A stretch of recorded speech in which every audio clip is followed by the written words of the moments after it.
Voltando para o nosso projeto, agora a gente vai trabalhar um pouco com CSS. Qual que é o objetivo do CSS? É estilizar a nossa página, é dar aparência na página. Então, com o HTML, a gente constrói a estrutura e com o CSS, a gente vai melhorar essa estrutura. Imagina assim, o HTML é o esqueleto do ser humano.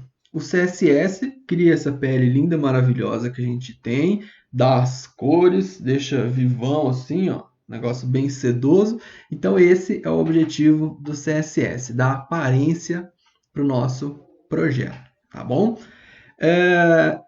Existem várias formas para a gente trabalhar com CSS. Eu vou tirar por enquanto esse lorem ipsum gigante.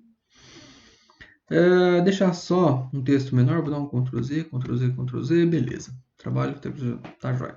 Deixar por enquanto só isso, tá? A primeira coisa, da primeira forma que a gente pode implementar o CSS é o CSS inline, que é aquele que eu adiciono direto em uma tag, tá? Professor, qual que é a melhor forma de como eu preciso de trabalhar? Tudo depende do problema que vocês estiverem resolvendo. Às vezes, vocês vão precisar desse CSS inline. Às vezes, vocês vão precisar do CSS na página, aqui dentro do read. Outras vezes, do CSS externo, em um arquivo específico só para CSS. Uma folha de estilo só para CSS. Então, por exemplo, se existe algo que eu preciso... no meu projeto inteiro, eu tenho que personalizar só esse parágrafo. Então, não precisa de colocar, às vezes, a formatação lá numa folha de estilo. Eu posso vir e só colocar nesse parágrafo. Se é algo que cabe, às vezes, a minha página, só essa página, então eu vou declarar aqui no meu read. Porém, se são formatações que serão aproveitadas a outras páginas do meu projeto, então eu coloco em uma folha de estilo, tá bom? Nesse projeto, a gente vai trabalhar mais com a folha, mais com estilo aqui no read. Depois a gente começa a fazer as separações, tá bom? Então, primeira coisa, vamos trabalhar aqui com uma estilização direto em uma tag, direto no body. O que a gente vai fazer? Então, sempre que eu preciso de adicionar uma formatação de estilo em uma tag, eu vou usar o style. Entre aspas, eu vou colocar aquela propriedade. Então, vamos começar aqui com background color. O que eu acho interessante, isso aqui é do VS Code também. Ele já traz aqui para a gente várias cores.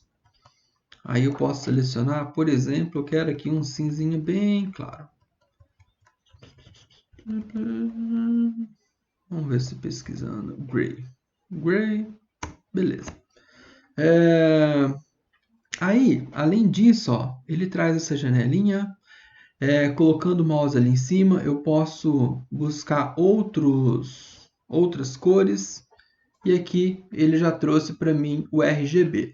Eu recomendo vocês sempre trabalharem com RGB ou hexadecimal. Por quê? Fazendo dessa forma, independente do navegador que o usuário estiver utilizando, sempre vai ser uma única cor, porque aí ele faz as misturas de vermelho, G,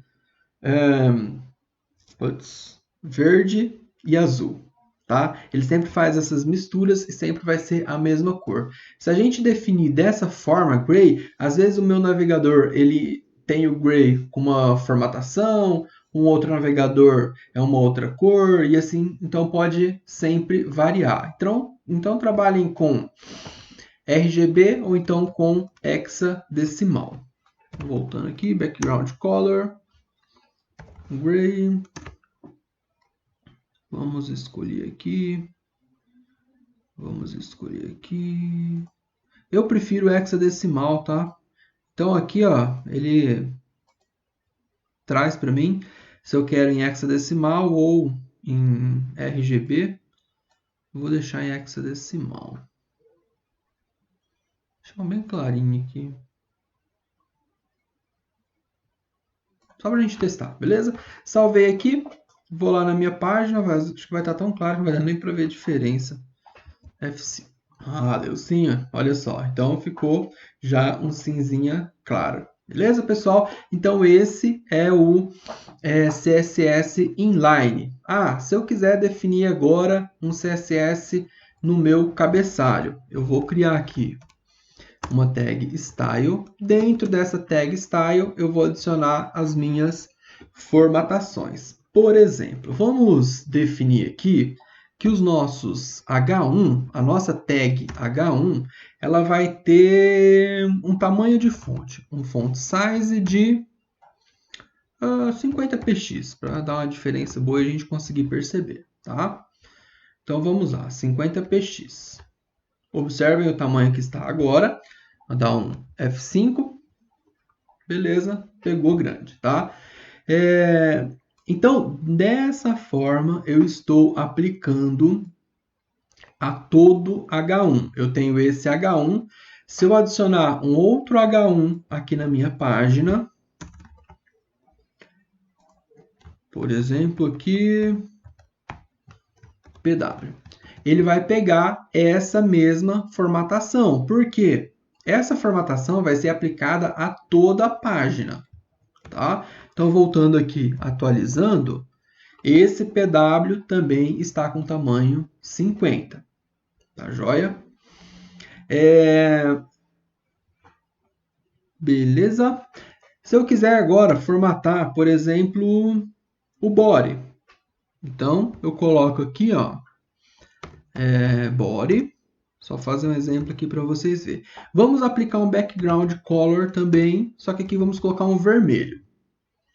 Tá? Então, olha só, eu tenho a formatação para o body aqui, e no body eu tenho um inline.